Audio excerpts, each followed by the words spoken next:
Hi, I'm Danny, I'm Simon. and this is Business in a Brew. We'll be poring over business stories, And talking about things that interest us in the world of business. so we'd like you to just take a few minutes out, listen. Yeah, we'd love it if you join our conversation with us.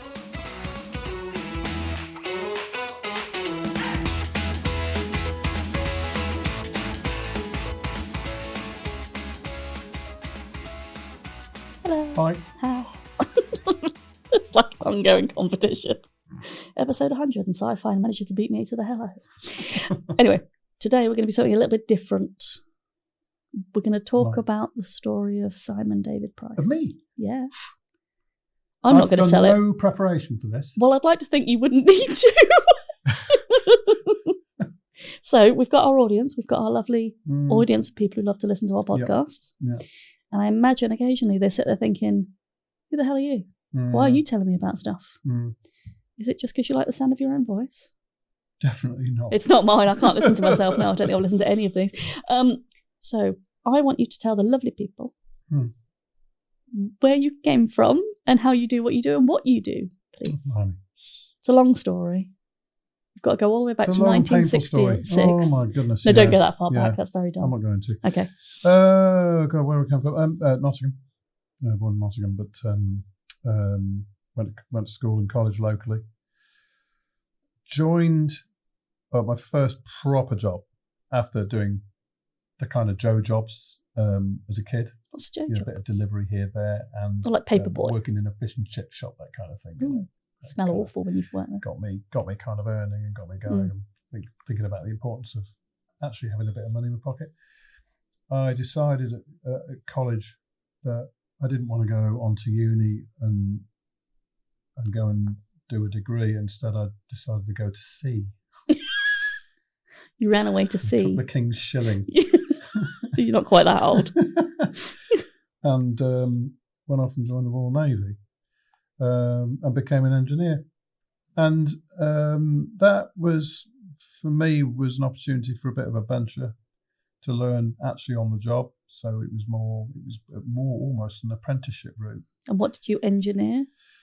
What were you responsible for?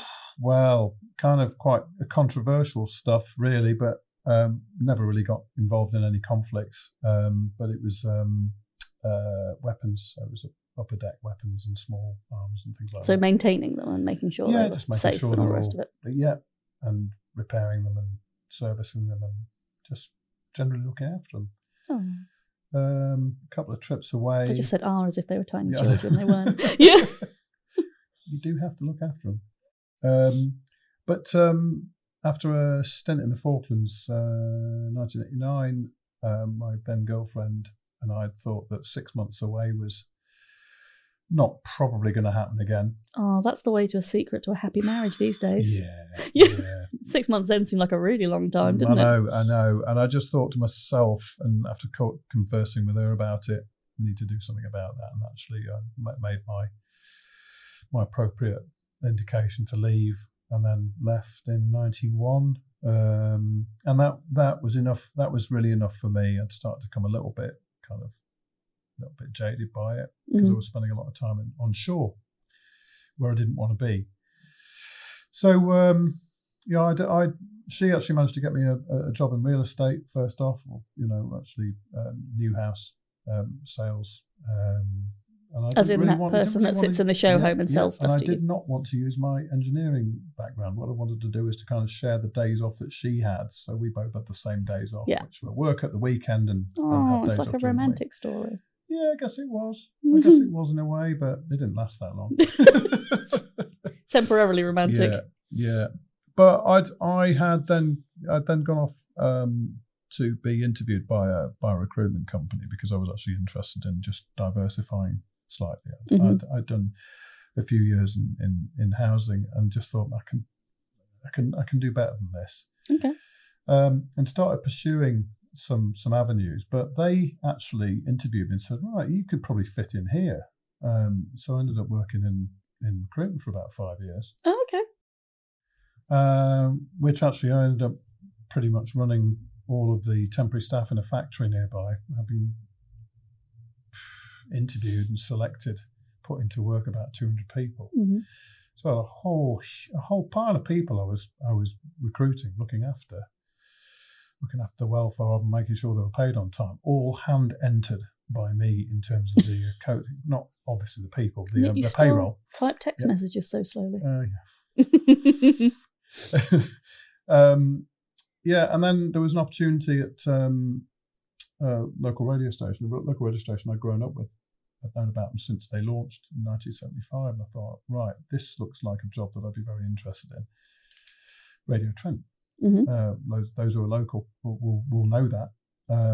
But that was a bit of a legendary radio station. It was where some fairly famous DJs originated, like which I forgot, Dale Winton, for example. I know Dale Winton. He was on Supermarket Sweep. Yeah. But started at Radio Trent, and a few others, John Peters and Tony Lyman. They were all absolute legends locally. And I really loved it there.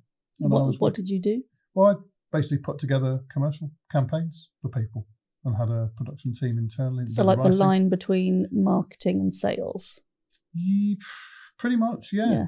But it was actually helping these customers to get the best out of airtime. You know, people did not know about airtime. They thought, I would like to advertise on the radio. So hang on, to be clear, you were trying to get your clients the best use out of airtime. What did your boss want you to do? Was it sell as much as possible, or was it to help your clients get the best use? Pretty much sell as much as possible. But I didn't really want to do that. What I wanted to try and do is to do the best. No, and it's something I know about you. You've got quite a strong code of ethics when it comes to sales. Yeah. You're an excellent salesman, but you have a strong ethical code with it. Sorry, Polly. Sorry, it's the dog. Yes, that's pretty much it. And so I was kind of alienated by that, but then but loved by your customers, I'd imagine. Definitely, yeah. And actually, one of them I'm still in contact with even now. For crikey, nearly 30 years later. Yeah. Actually, it connected me to the city pretty well, and I really did enjoy it. But I was then given an opportunity because the sales director went off to Manchester and asked if I would join him over there with a couple of other guys. And I went over there with them. Still in radio? Still in radio, yeah. Key 103 in Manchester. And I hated it over there. Just really didn't like working in Manchester. Were you homesick? Didn't really like dealing with customers over there. They were completely different to... no, not at all. But they're different people over in the East Midlands to over in the Northwest. Oh, harder quite to statement. Work with. They're all after the deal over there. Whereas the concept was what people in the East Midlands were interested in, and there were some very very well known local advertisers that they kind of thought, right, I could do with trying to replicate that. Fair. Yeah, and I stuck with that, and then. Probably for about another 5 years, and it was in 1999 to 1999. I was given an opportunity to work for a local advertising design agency that was running the local airports account, but also did an awful lot in fashion, photography. That's why you're such a clothes horse. Clothes horse.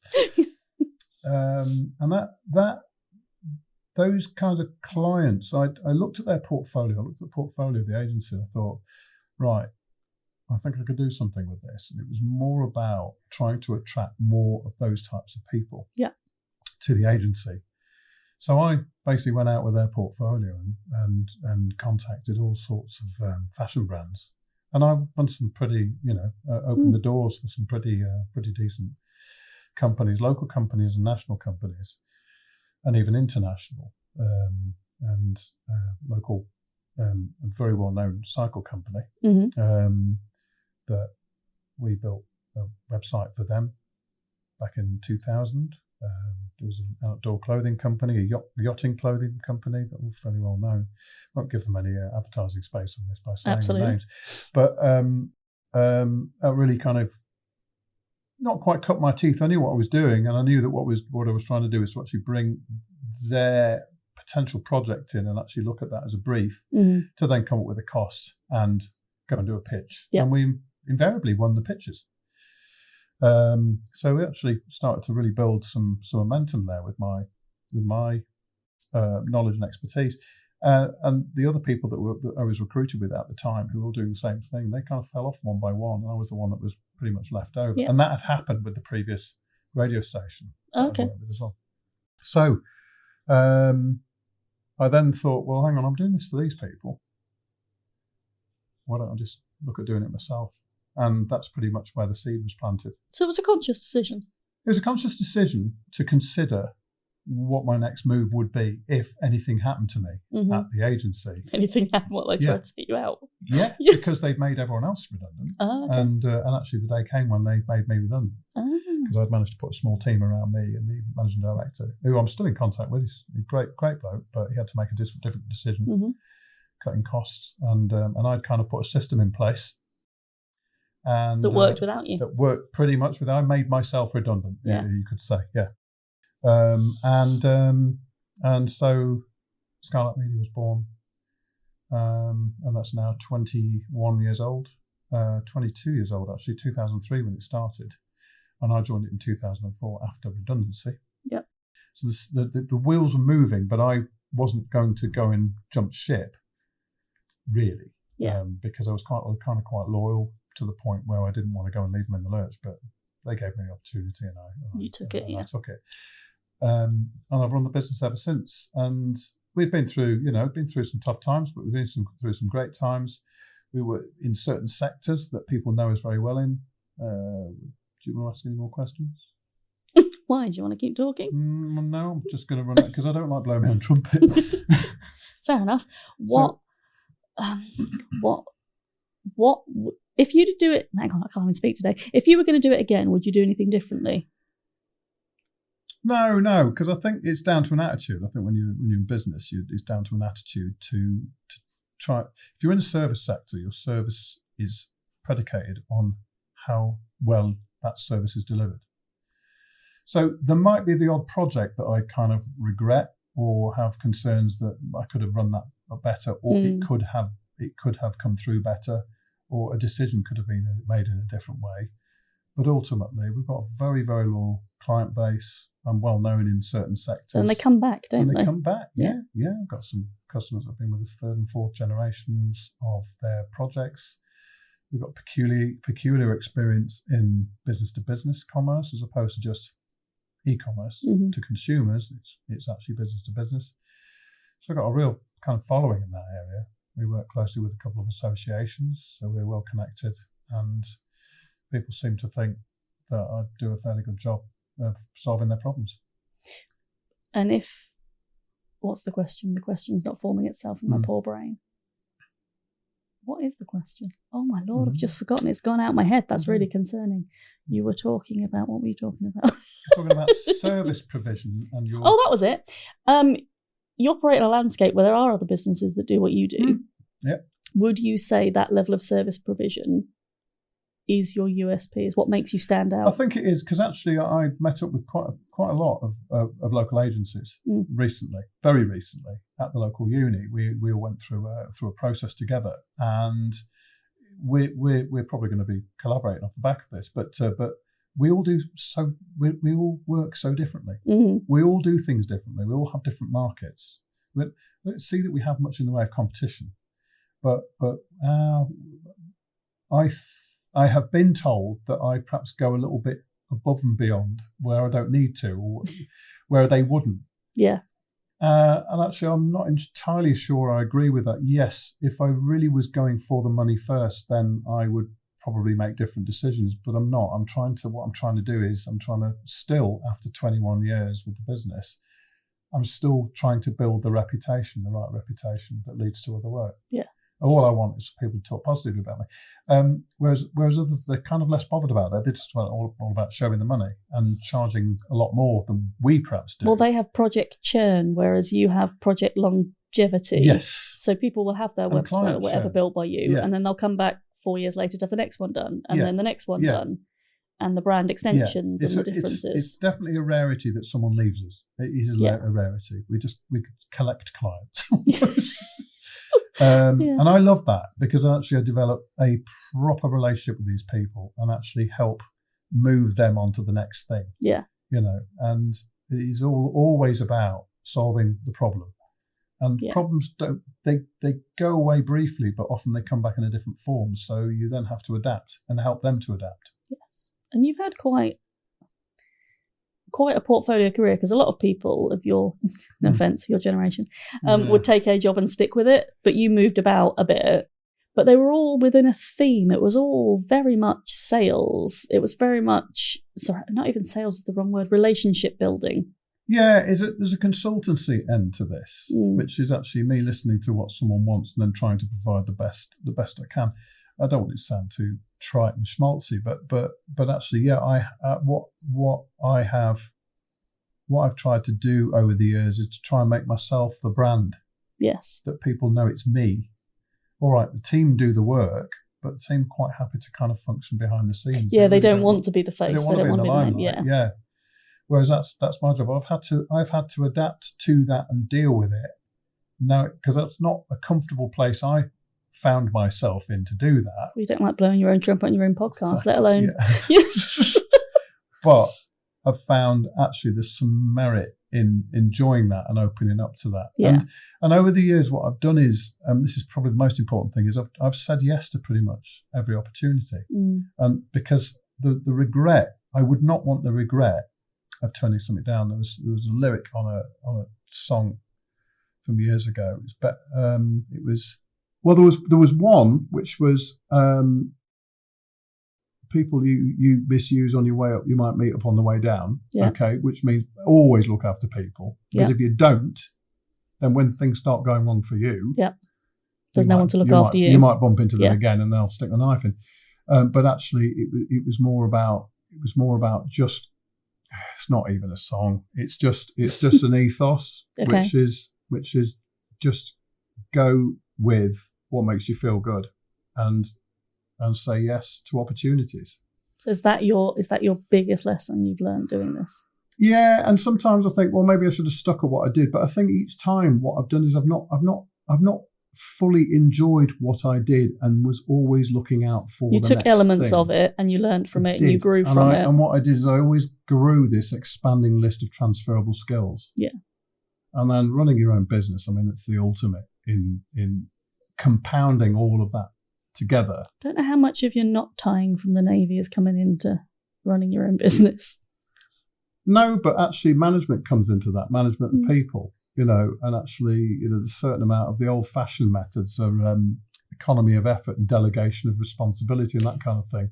Fair enough. Yeah, but actually in a small business, the economy of effort, well, you've got to go and transfer that responsibility to someone else, but it has to be to someone else who knows what they're doing. Yeah. You can't just pass it on to someone and let them make the mistakes.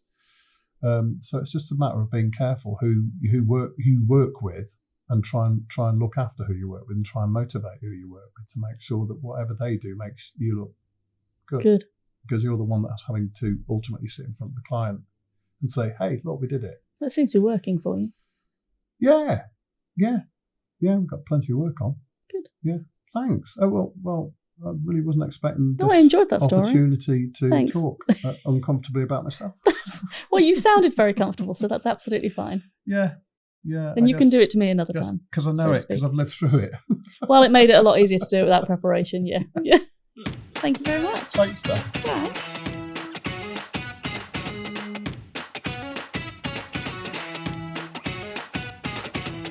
Thanks so much for listening and being a part of today's episode. If you like what you've heard, or if you feel there's something missing, or you want to ask any questions, please get in contact.